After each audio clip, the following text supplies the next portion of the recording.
ये आज की कहानी की शुरुआत एक लड़की को दिखाने से होती है जिसका नाम ऐना है, जो एक स्कूल टीचर होती है। उसका हाल ही में डिवोर्स हुआ था। इस वजह से वो काफी डिस्टर्ब रहती थी और अपने दिल के सुकून की खातिर वो अपने टाउन को चेंज कर लेती है। एक नए शहर में आके वो एक स्कूल में एक इंग्लिश टीचर के लिए अपॉइंट होती है। आज ऐना का स्कूल में पहला दिन था, तो स्कूल की प्रिंसिपल उससे हिस्ट्री टीचर जैनी से मिलवाती है ताकि वो ऐना को उसकी क्लास तक छोड़ सके। और वहीं दूसरी ओर हम जैसन नाम के एक लड़के को देखते हैं। उसके लोअर ग्रेड देखकर उसका मॉम डैड उसे काफी डांटते हैं क्योंकि जैसन पढ़ाई में काफी ज्यादा कमजोर था। जैसन की फैमिली में उसके मॉम डैड के अलावा उसका एक बड़ा भाई और एक छोटी बहन भी थी, लेकिन जैसन के भाई को ड्रग्स बेचने की वजह से 10 साल की जेल हुई थी। जैसन भी वही काम करता था क्योंकि इस काम की वजह से उसे अच्छा खासा पैसा मिलता है ताकि वो अपनी बहन का एक अच्छे स्कूल में एडमिशन करवा सके। इसके बाद हम ऐना को देखते हैं जो क्लास में स्टूडेंट को पढ़ा रही थी। हमारा हीरो भी उसी क्लास में होता है और वो हमेशा क्लास में आखिरी बेंच पर ही बैठता है क्योंकि उसका पढ़ाई में जरा भी दिल नहीं लगता। और जैसन अक्सर अपने दोस्तों के साथ ऐसा किया करता था, इसी वजह से वो क्लास में हमेशा लेट आता था। क्लास खत्म होने के बाद जब ऐना क्लास में होती है तो एंड्रू नाम का एक टीचर से आकर अपनी इंट्रोडक्शन करवाता है। ऐना भी उससे मिलकर काफी खुश थी और रात में जब वो अपनी मॉम के साथ बात कर रही होती है तो वो थोड़ी सी सैड होती है क्योंकि वो इन्हें मिस कर रही थी। अगले दिन स्कूल खत्म होने के बाद जैसन ऐना के पास आता है और उससे कहता है कि उसे एक लेसन लिखने में उसकी मदद चाहिए। और जब ऐना उसे टॉपिक के बारे में पूछती है तो जैसन उसे बताता है ये टॉपिक मेरी पर्सनल लाइफ पर है, इसीलिए मैं किसी को बताना नहीं चाहता। उस पर ऐना कहती है अगर तुम चाहो तो एक बार मुझसे शेयर कर सकते हो और ये बात हम दोनों के ही बीच में रहेगी और इससे मैं तुम्हें और भी अच्छे तरीके से समझ पाऊंगी। लेकिन जैसन अपनी पर्सनल लाइफ के बारे में किसी को भी बताना नहीं चाहता था, इसीलिए वो वहां से चला जाता है। हैना उसे रोकने की कोशिश करती है और जाते जाते एक टीचर से टकरा जाता है। हैना उसे रोकने की काफी कोशिश करती है पर तभी वो जैनी को देखती है, जहाँ वो ऐना को बताती है कि इस तरह के स्टूडेंट्स का कोई भी फ्यूचर नहीं होता। अगले दिन जब ऐना सभी स्टूडेंट का रिकॉर्ड देख रही थी तब उसे पता चलता है कि जेसन इस स्कूल में एक नया स्टूडेंट है और साथ ही साथ उसका पढ़ाई में भी काफी हाथ तंग था। ये देखकर ऐना को जेसन की काफी फिक्र होती है, इसीलिए उसका परफॉर्मेंस सुधारने के लिए और उसकी ओर ध्यान देने के लिए वो एक फैसला करती है। इसके बाद सभी स्टूडेंट्स ने लिखे हुए ऐसे आपको सुनाने लगते हैं और जब जैसन की बारी आती है तो जैसन अपनी झिझकती हुई आवाज में अपनी सारी कहानी सुनाता है और जैसन के ऐसे में उसका दर्द और बेबसी झलक रही थी। ऐना को उसका ऐसे काफी पसंद आता है। क्लास खत्म होने के बाद ऐना उसके ऐसे की तारीफ करती है, साथ ही साथ वो ये भी बताती है कि अगर वो इसी तरह से अपनी पढ़ाई में फोकस करेगा तो उसका रिजल्ट भी बहुत अच्छा आएगा, जिसे सुनकर जैसन बहुत ही ज्यादा खुश हो जाता है। अगले दिन जब ऐना घर जा रही होती है तो एंड्रू उसके पास आकर उसे ड्रिंक करने के लिए इनवाइट करता है, इसके लिए ऐना भी हाँ बोल देती है और फिर रात को दोनों एक पब में पहुंचते हैं ड्रिंक करने के लिए।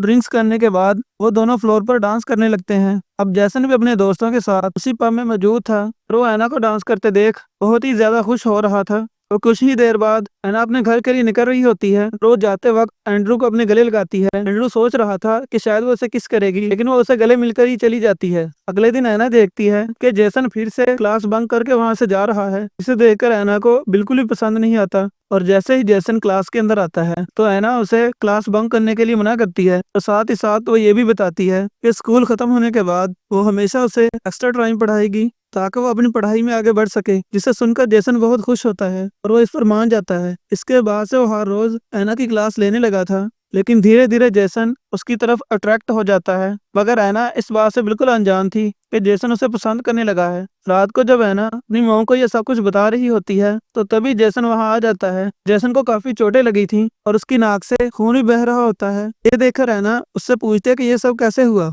और उसे घर के अंदर बुलाकर बिठाती है, जहाँ पर जैसन बताता है तो बस छोटा सा झगड़ा हो गया था और इस हालत में अब मैं घर नहीं जा सकता था, इसीलिए वो उसके पास आ गया ताकि वो खुद के जख्मों को साफ कर सके। जख्म साफ करने के बाद जब जैसन वहां से जाने लगता है तो ऐना उसे छोड़ने के लिए जाती है कि बाहर बहुत तेज बारिश हो रही थी। ऐना जब जैसन से उसकी फैमिली के बारे में पूछती है तो जैसन उसे कुछ भी नहीं बताता क्योंकि वो अपनी फैमिली के बारे में किसी से भी कुछ शेयर नहीं करना चाहता था। जैसन उसे बाहर बारिश में नहाने के लिए कहता है, इस पर पहले तो वो मना करती है लेकिन फिर वो मान जाती है। फिर जैसन उसे कैसी जगह पर लेकर आता है जहाँ पर पूरा शहर नजर आ रहा था। यह बहुत ही खूबसूरत नजारा था। जिसके बाद जैसन कहता है कि उसने उसे क्लब में डांस करते देखा था, खुद को डांस सिखाने के लिए कहता है और जब वो दोनों डांस कर रहे होते हैं तो जैसन उसके करीब आ जाता है, जिसे देखकर ऐना उसे दूर हटा देती है, ये कहते हुए कि उन्हें भूलना नहीं चाहिए कि वो दोनों एक टीचर स्टूडेंट हैं। इसके बाद ऐना उसे घर छोड़ने के लिए चली जाती है और दोबारा उसे ऐसी हरकत करने से मना करती है। लेकिन कहीं ना कहीं ऐना भी जैसन को पसंद करती थी,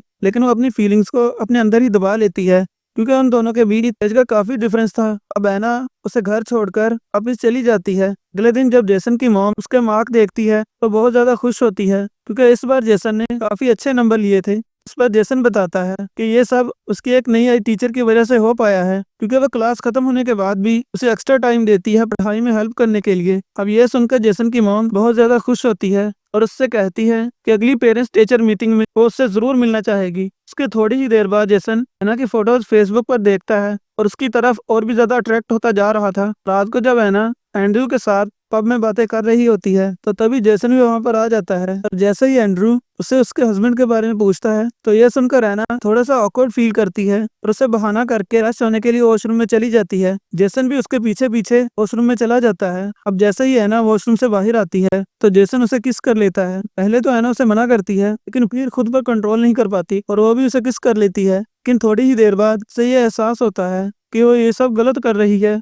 फिर वो जेसन को हटाकर वहां से चली जाती है और एंड्रू के पास बैठकर उसे कहती है कि मॉम का कॉल आया था, उनकी तबीयत ठीक नहीं है तो उसे जाना होगा। फिर उसके जाते ही जेनी एंड्रू के पास आती है। तभी जेसन उन्हें क्रॉस करते हुए एना के पीछे जाता है तो जेनी एंड्रू को कहती है कि क्या तुमने नोटिस किया कि जेसन एना के कुछ ज्यादा ही करीब होता जा रहा है। एंड्रू ये सुनकर बड़ा परेशान होता है, क्योंकि वो एना से दोस्ती बढ़ाना चाहता था। वही एना घर में आकर जेसन के बारे में ही सोच रही थी कि तभी जेसन आकर दरवाजा नॉक करता है तो लैला कहती है कि ये सही वक्त नहीं है, तुम वापस अपने घर चले जाओ। जेसन कहता है कि मैं बस बात करना चाहता हूँ, तो एना डोर ओपन कर देती है। इसके बाद जेसन उसे अपनी फीलिंग बताने लगता है। इस पर एना की धड़कन तेज होने लगती है और वो खुद को काबू में रखते हुए कहती है कि हम दोनों के बीच ऐसा कुछ नहीं हो सकता, क्योंकि तुम मेरे स्टूडेंट हो और मैं तुम्हारी टीचर। इसीलिए तुम्हें अब यहाँ से चले जाना चाहिए, क्योंकि अगर तुम्हें किसी ने इस वक्त यहाँ देख लिया तो प्रॉब्लम हो जाएगी। जेसन उसकी बात नहीं सुनता और उसे किस करने लगता है। लैला उसे रोकने की बहुत कोशिश करती है, लेकिन जेसन कहाँ रुकने वाला था। वो कहता है कि मैं जानता हूँ कि तुम मुझे चाहने लगी हो, लेकिन सच को जानबूझकर तुम खुद से झूठ बोल रही हो। इस पर लैला कुछ भी नहीं कहती और उसकी आंखों से सब कुछ बयान हो रहा था। फिर जेसन धीरे से करीब जाकर फिर से उसे किस करने लगता है और इस बार लैला भी खुद पर से काबू खो देती है। फिर जेसन उसे अंदर ले जाता है, जहाँ लैला उसे फिर से रोकने की कोशिश करती है, लेकिन जेसन इस बार सारी हदें तोड़ देता है और दोनों बुरी रात पलंग तोड़ मेहनत करते हैं। फिर अगली सुबह है ना जेसन से प्रॉमिस लेती है कि जो कुछ भी हमारे बीच हुआ वो किसी को भी नहीं पता चलना चाहिए, हमारे बीच ऐसा दोबारा नहीं होना चाहिए। यह सुनकर जेसन हंसने लगता है और कहता है कि ठीक है, मैं किसी को नहीं बताऊंगा, लेकिन ये तुम भी जानती हो कि दोबारा हमारे बीच ऐसा जरूर होगा। इस बात पर एना के एक्सप्रेशन भी ये साफ बता रहे थे कि जेसन सही कह रहा है। फिर स्कूल में जेनी एनी से कहती है कि तुम्हारे जाने के बाद एंड्रयू और मैंने पब में काफी मस्ती की। इस पर एना की मुस्कान के साथ उसे जवाब देती है और उसके दिमाग में अभी भी बीती रात के ख्याल घूम रहे थे। दूसरी ओर जेसन का एक अलग ही गेम चल रहा था। वो अपने ड्रग सप्लायर से पैसे उधार लेता है और जाते समय डीलर जेसन से कहता है कि अगले हफ्ते आकर मुझसे मिलो, तुम्हारे लिए एक बिजनेस अपॉर्चुनिटी है। वहीं स्कूल में एंड्रू एना से मिलता है और उसकी मॉम के हेल्थ के बारे में पूछता है। पहला कुछ कहने ही वाली थी कि तभी वहां जेसन आ जाता है तो एना एंड्रू से कहती है कि हम बाद में बात करेंगे। ये कहकर वो जेसन के साथ चली जाती है। फिर क्लास के अंदर आने के बाद जेसन बात करते हुए जब एना को किस करने वाला था तो एना उसे रोककर कहती है कि हमें क्लास में ऐसा नहीं करना चाहिए, हमें सबके सामने ऐसे रहना होगा कि जैसे हमारे बीच कुछ भी नहीं है। उसे प्रॉमिस भी याद दिलाती है। जेसन कहता है कि ठीक है, मैं समझ गया, लेकिन मैं तुम्हारे लिए एक गिफ्ट लेकर आया हूँ, अब अपनी आंखें बंद करो। तो लैला अपनी आंखें बंद कर लेती है। इसके बाद जेसन एक गोल्ड की चेन एना को पहनाता है, जिसे देखकर एना बहुत खुश होती है। फिर वो कहती है कि जेसन, मैं तुम्हें बहुत लाइक करती हूँ, लेकिन हमारे इस रिलेशन को लेकर मैं काफी टेंशन में भी हूँ, क्योंकि तुम अभी भी अंडर एज हो, इससे बहुत प्रॉब्लम हो सकती है। जेसन कहता है कि हाँ मैं जानता हूँ, लेकिन मैं ये सब थोड़ी ही ना किसी को बताने जा रहा हूँ। हमने लास्ट नाइट बहुत ही खूबसूरती से गुजारी थी और चाहता हूँ कि आगे ऐसे पल और भी आए, इसीलिए हम नेक्स्ट सैटरडे फिर से मिलने वाले हैं। एना पहले तो मना करती है, लेकिन जेसन के बार बार कहने पर वो भी हाँ कह देती है। फिर रात को एना अपनी मॉम को बताती है कि वो किसी को पसंद करती है और वो उससे उम्र में छोटा है। मॉम कहती है कि ठीक है, लेकिन ध्यान रखना रिलेशन पर ट्रस्ट करने वाला पर्सन रिलायबल होना चाहिए। अगले सैटरडे जेसन और एना दोनों मस्ती मजाक करते हुए एक साथ टाइम स्पेंड करने के लिए एक लेक के किनारे जाते हैं। वहाँ पर दोनों इस रोमांटिक मोमेंट को बहुत ही खूबसूरती से बिताने लगते हैं। जेसन पूरी तरह एना के प्यार में पागल हो चुका था, लेकिन एना उसे फिर से समझाती है कि मैं मैरिड हूँ और मेरी डिवोर्स भी हो चुकी है, मैं तुम्हारे लिए सही नहीं हूँ, इसीलिए तुम्हें इससे आगे और नहीं बढ़ना चाहिए। मगर जेसन कहता है कि तुम जैसी भी हो, मैं तुमसे बहुत प्यार करता हूँ। इसके बाद दोनों एक दूसरे को प्यार करते हुए बहुत सारी बातें करते हैं और जैसन अपने मोबाइल से कुछ सेल्फीज भी लेता है। इसके बाद दोनों उस झील में तैरते हुए बहुत मस्ती करते हैं और फिर वहीं पर तूफान और भूकंप के मजे लेने लगते हैं। कुछ देर के बाद दोनों थक हार के आहिर आ जाते हैं और दोनों फिर से प्यार भरी बातें करने लगते हैं। ऐना बहुत खुश थी क्योंकि जेसन उसकी सारी जरूरतें पूरी कर रहा था। जेसन भी खुश होकर कहता है, हम हमेशा ऐसे ही एक साथ टाइम बिताने आया करेंगे। घर आने के बाद जब जेसन नहाने के लिए जाता है तो उसकी मॉम जेसन के फोन में उसकी और ऐना की फोटो देख लेती है और वो उसे उसकी गर्लफ्रेंड समझती है। अगले दिन स्कूल में पेरिस मीटिंग थी जहाँ पर ऐना एंड्रू से कुछ पास लेने के लिए आती है। तो एंड्रू कहता है कि वो दोनों ही बहुत अच्छे दोस्त हैं, लेकिन अगर वो इस रिश्ते को आगे बढ़ाना चाहती है तो वो उसे बता सकती है, वो हमेशा उसके साथ रहेगा। इस पर ऐना बिना कुछ कहे वहाँ से चली जाती है। ऐना जब जेसन की मॉम को बुलाती है, जेसन की परफॉर्मेंस के बारे में वो उसे बता रही थी, तब जेसन की मॉम उस पर बहुत ही ज्यादा गुस्सा होती है और वो उसे जेसन से दूर रहने को कहती है और उससे कहती है कि उसने जेसन को स्कूल में पढ़ने के लिए भेजा है और वो नहीं चाहती कि जेसन अभी इन सब बातों में पड़े। ये कहकर वो गुस्से में निकल जाती है और उन्हें गुस्से में जाते हुए देखकर प्रिंसिपल ऐना से इसकी वजह पूछती है। तो ऐना सिचुएशन को संभालते हुए प्रिंसिपल से कहती है कि वो जल्दी में थी। वहीं दूसरी तरफ जेनी ऐना को देख रही थी। दरअसल उसे शक हो गया था कि ऐना और जेसन के बीच कुछ चल रहा है। रात को जेसन की मॉम जब उसे ऐना के बारे में पूछती है तो जेसन बताता है तो उससे प्यार करता है, लेकिन जेसन की मॉम उसे इस रिश्ते को यहीं पर खत्म करने को कहती है। दरअसल जेसन की मॉम को लग रहा था कि ऐना जेसन का फायदा उठा रही है। जेसन अपनी मॉम को समझाने की कोशिश करता है कि ऐसा कुछ भी नहीं है, लेकिन वो जेसन की बात को नहीं सुनती। इसकी वजह से उन दोनों के दरमियान बहस हो जाती है। जेसन वहां से गुस्से में निकल जाता है। रात को जेसन जब ऐना के पास आता है तो वो उससे पूछती है कि उन दोनों के बारे में जेसन की मॉम को कैसे पता चला। जेसन भी इस बात से शौक था क्योंकि उसे भी इस बारे में अभी पता चला है ना। उसे वहां से जाने के लिए कहती है क्योंकि स्कूल में अगर किसी को भी इस बारे में पता चला तो उसे स्कूल से निकाला भी जा सकता है। जेसन वहां से चला जाता है। अब ऐना टेंशन लेने लगती है क्योंकि ये बात अगर किसी को भी पता चली तो एक टीचर डिग्निटी पर सवाल उठेगा,